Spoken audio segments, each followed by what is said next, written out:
but about 48 grand. So he's like 31 grand upside down. Yeah, right. They know they're 30K flip. They know it's a nightmare. For this new car with car insurance and the car payment combined that I was on my Kia. It's a win-win. I got out of a car with negative equity and had damages to it. Your specific case, you might not have many options, really. You have $30,000 of payments to roll in, or the negative equity of us buying out the car, which is probably worth like 27 grand at this point. Have you ever been in a situation where you wanted to get rid of a car payment, or you just wanted to trade it in for another car, and you were stuck with this negative equity, or you owing a balance more than what the car is worth? That's what we're going to be talking about today. We're going to be talking about negative equity and how it's affecting people's finances and having Americans on a chokehold. Welcome back to the Purely MJ Show. My name is MJ. In this channel, we discuss financial literacy, avoiding debt, and how to make better financial decisions through other people's experiences. Make sure to like, comment, and subscribe to support the channel for the YouTube algorithm and to push the message. With that being said, kick back, watch the full video, and let's dive in. Equity problem in the car market is getting worse, and the latest numbers seem to prove it. According to Edmunds data for the fourth quarter of 2025, 29.3% of trade-ins had negative equity, the highest share since early 2021. That means a significant portion of buyers owe more on their loan than the vehicle is worth when they walk into the dealership. The average negative equity on those trade-ins reached a record $7,214, and 27% of underwater trade-ins carried at least $10,000 of negative equity, also an all-time high. Now, this trend isn't just about today's market. It reflects 2020-era pricing dynamics. During supply shortages and high demand, buyers often paid near or above MSRP with limited lease options. Now that prices have normalized and depreciation has kicked in, many are finding themselves owing much more than their vehicle's value. Stretched financing terms have also played a role. Longer loans are increasingly common for buyers carrying negative equity. The practical impacts is real for both buyers and dealers. Customers rolling negative equity into a new loan may face higher monthly payments and can find it harder to build positive equity going forward. This means that understanding true trade-in equity before structuring a deal is now more important. There you guys have it. We are in a negative equity pandemic, right? Let's read some of the comments first. Somebody said, bro, this has nothing to do with dealers and everything to do with consumers buying cars they simply cannot afford. Somebody else said, that's just people being financially irresponsible. Yeah, I owe 22K. Car was valued at 3K. Damn. When I tried to trade in on Saturday, I obviously got denied due to the negative equity 2019 Ford EcoSport EcoBoost 80,000 miles. Let's first define what negative equity is. Negative equity is when you owe more in your car balance on the loan compared to the car's value. So an example would be if somebody has a $30,000 car, that's their loan amount, but the car is only worth 15, that means they are negative 15 underwater or negative equity. That stems from a lot of things or why somebody can be in that position. And that is because new cars, if you buy a car new, it drops in value very quick, right? Also, rolling in other negative equity that you were in from a previous car into this one. Longer terms and higher interest can also get you into negative equity. And just the car that you chose obviously not having enough value for resale, right? So like a car would be a BMW, Mercedes, any German engineering car. Some American cars don't hold value. Doing the due diligence first, shopping around, and doing research will save you this headache or this pain in the ass of having to deal with this and being embarrassed when you sit down with a dealer, either when you're trying to get out of a car payment or when you're just like trying to trade it in for another car, because we know people love being in new cars. Since we are in the topic of negative equity, I want to give a huge comment shout out to a subscriber that has left this message for us to react to. Let's read it. So Catherine says, MJ, please do not stop doing this good work. When I started listening to you a couple months ago, I had a BMW X7 and was paying $800 per month for 72 months with a $200 per month warranty and a $200 per month insurance. I was in the first year. It was crazy. I decided to trade it in and pay the negative equity. That really hurt, but it was the best thing. I now have a car I'm paying $567 for, and that is with warranty for 5 years. I have a plan to pay it off in 3 years, but paying another $400 to the principal. Thanks to you and your common sense approach, I am making better financial decisions. Well, Catherine, number one, that's why this channel was created. And I'm so happy that you turned something that was a headache and something that was leaving you in distress into a better solution. You've lowered your payments and made a better critical decision. Let's give a round of applause for Catherine for changing her situation, for tuning into our channel, and taking something that I've said and turning it into a practical reality. Congrats. I bought a new car and it made more sense financially to buy this new car than to keep my old car. So I had a 2023 Kia K5 GT line and it had about $5,000 in negative equity due to some damage on the car. And I knew that I wanted to get out of the Kia K5 because I wanted a bigger SUV or just a bigger car in general because I just had a baby this year and I could use a little bit extra space, especially trunk space. Because my car had negative equity, I really had to do some research and some shopping around to make sure that I was finding the best deals, the best incentives, rebates, discounts that I can apply to a new car to cover the negative equity on my old car. When doing research, I came across the Mustang Mach-E and they had about $8,000 in rebates due to electric vehicle incentive, I think a customer cash incentive, and like an end of the year discount that they were adding on to the cars. So although I knew I wanted a new car, I also knew that I did not want to pay more monthly than I was paying on my Kia currently.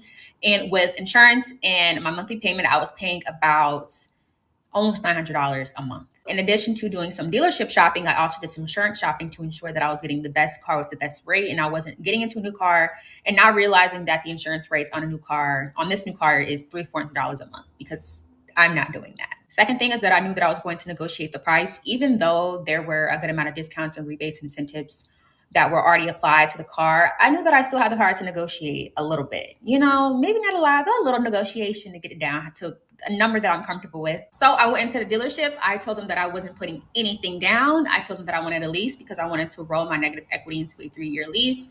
And at the end of the 3 years, I can either turn the car in and get me another car, or I can buy the car out if I wanted to. The next day, they delivered the car to me. I signed some more paperwork. They picked up my Kia, took it back. And now I'm actually paying less for this new car with car insurance and the car payment combined than I was on my Kia. It's a win-win. I got out of a car with negative equity and had damages to it. I have a new car. It looks like she got a good deal and she turned something that was negative into a positive. But I know for sure that Americans have a problem with, once they have a child, they feel like everything needs to get bigger. Like an apartment is not enough anymore.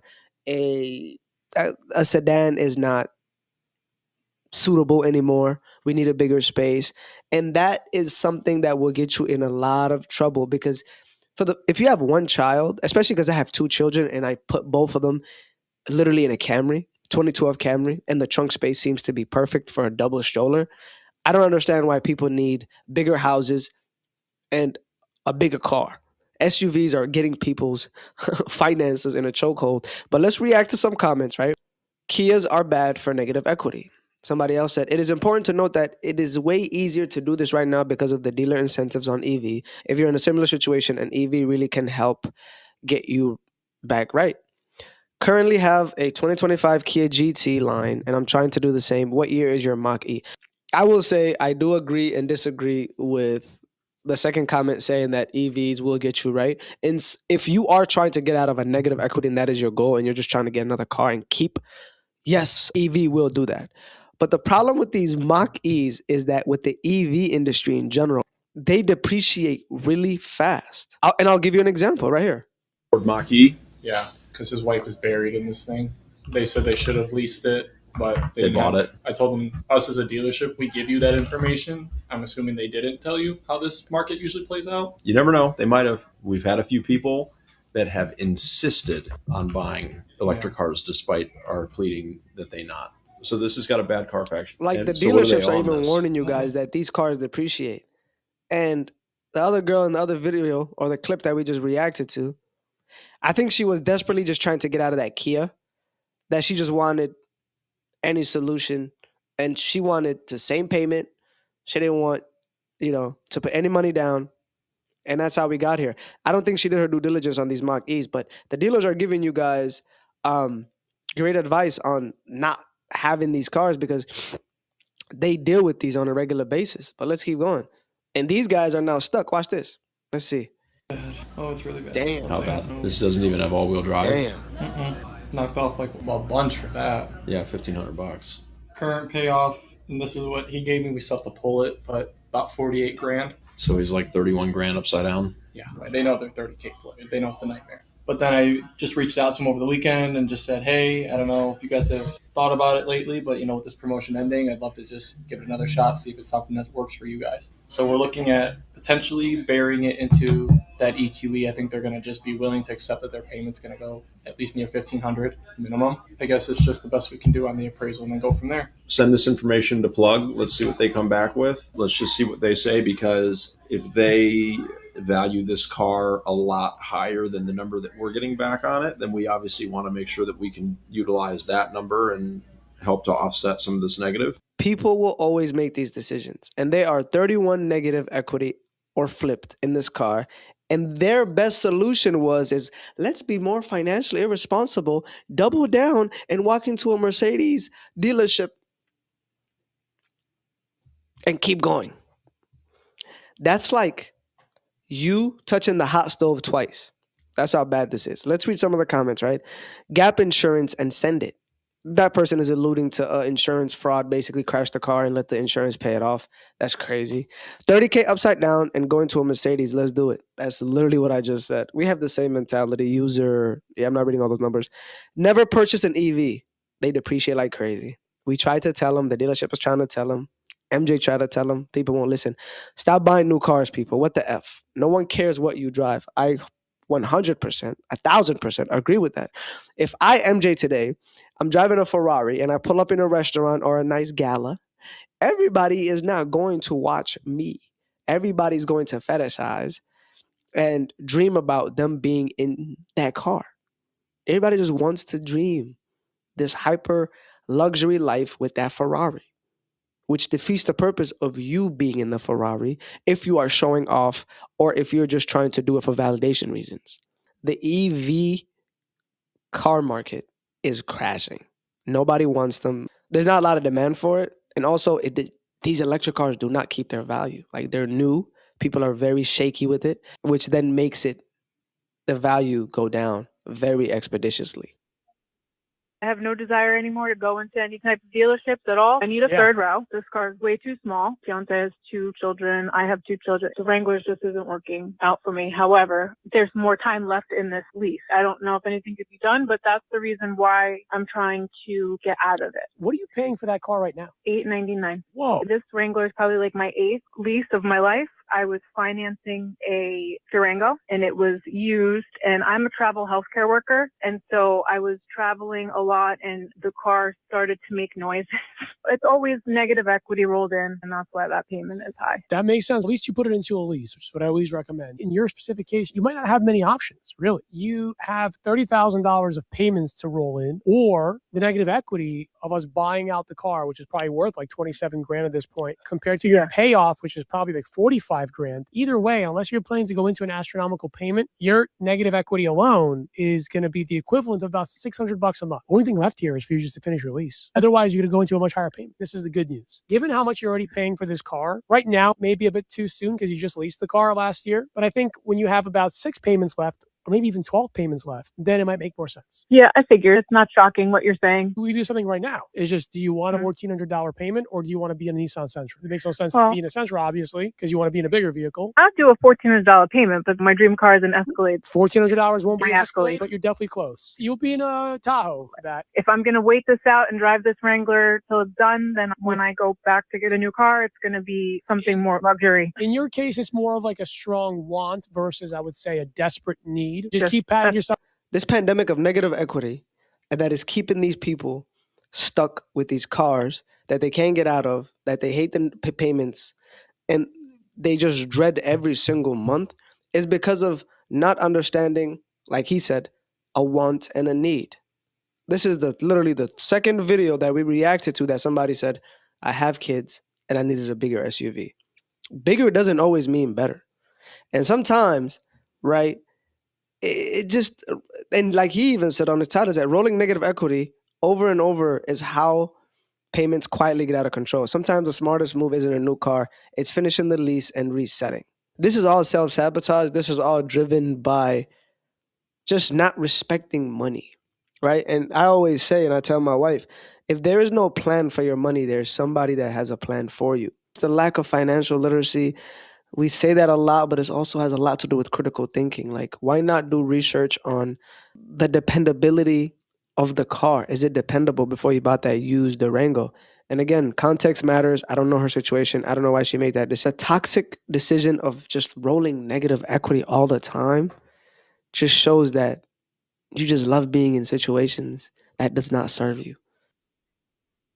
Yeah, I'm going to say this loud and clear for everyone who needs to hear it.